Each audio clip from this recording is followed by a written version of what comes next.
Assalamualaikum warahmatullahi wabarakatuh.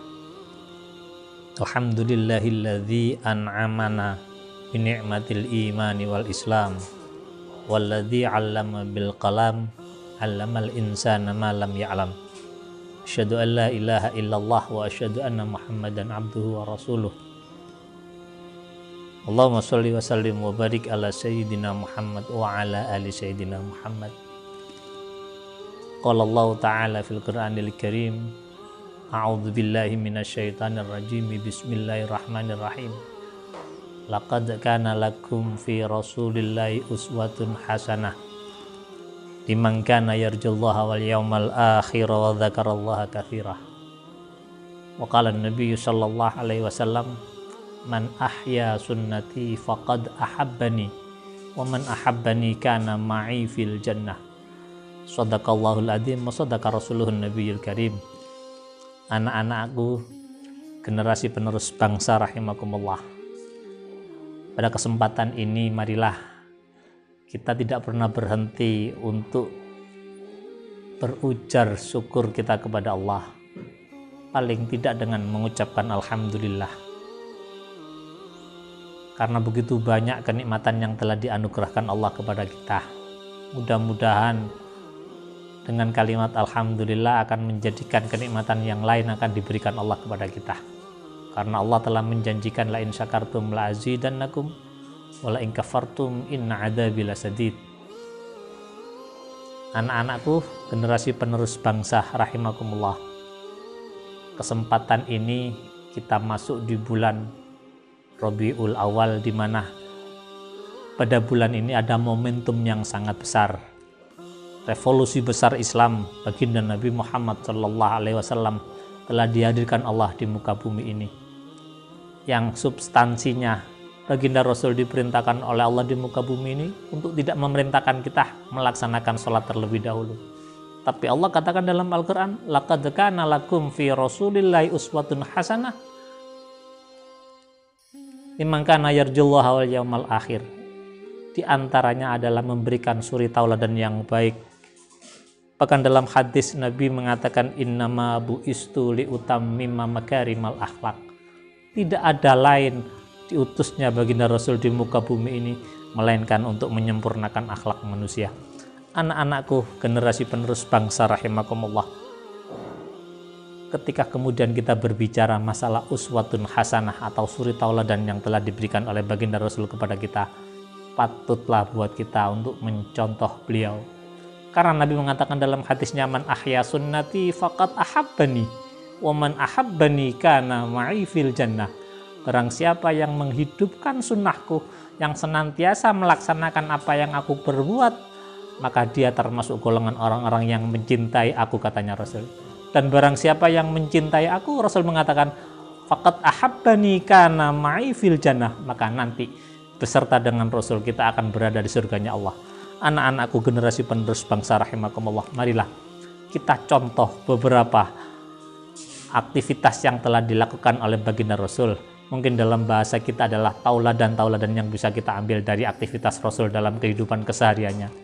Di antaranya, Rasul dalam kehidupan kesehariannya tidak pernah memakan yang berlebihan. Allah mengatakan wala tusrifu innahu kana la yuhibbul musrifin, innallaha la yuhibbul musrifin, katanya Allah. Allah sudah mengingatkan kepada kita, janganlah kita berlebih-lebihan. Sungguhnya Allah tidak mencintai orang-orang yang berlebih-lebihan.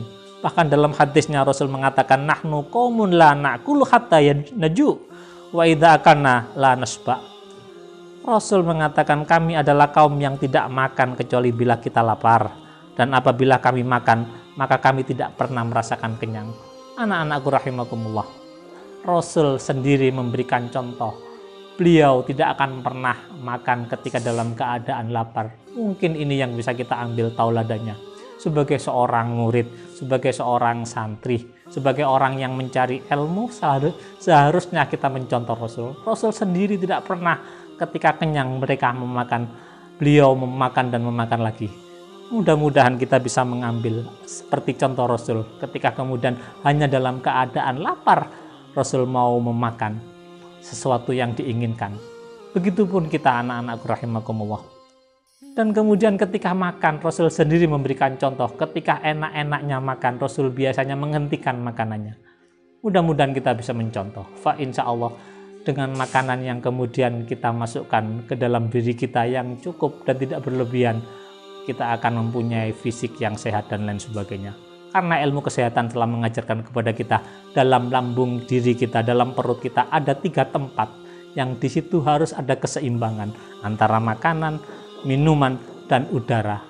Maka ketika kemudian kita terlalu banyak makan, bisa jadi kemudian aktivitas keseharian dan aktivitas kehidupan kita senantiasa terganggu dengan banyaknya makan.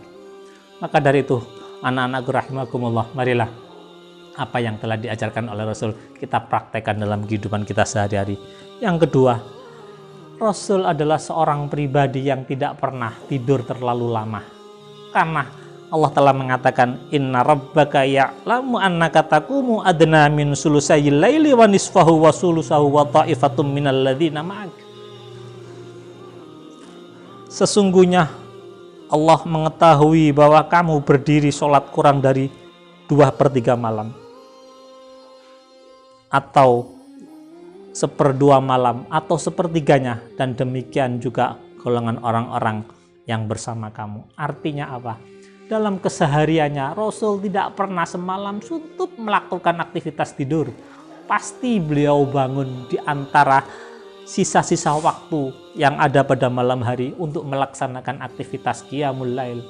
Makanya Siti Aisyah sampai mengatakan, Rasul, kenapa engkau bersusah-susah untuk melaksanakan aktivitas sholat malam sampai kakimu lecet, padahal engkau dijamin oleh Allah masuk surganya Allah.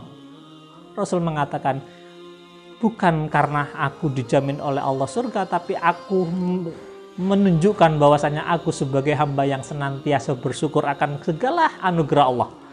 Maka dari itu anak-anakku rahimakumullah, Rasul sendiri memberikan contoh. Aktivitas malam tidak pernah ia gunakan sepenuhnya untuk tidur, akan tetapi digunakan untuk munajat kepada Allah. Anak-anakku rahimakumullah, satu di antara contoh tauladan Rasul adalah wa innaka la'ala khuluqin adzim. Al-Quran mengatakan Rasul itu adalah sosok pribadi yang benar-benar berbudi pekerti yang sangat agung.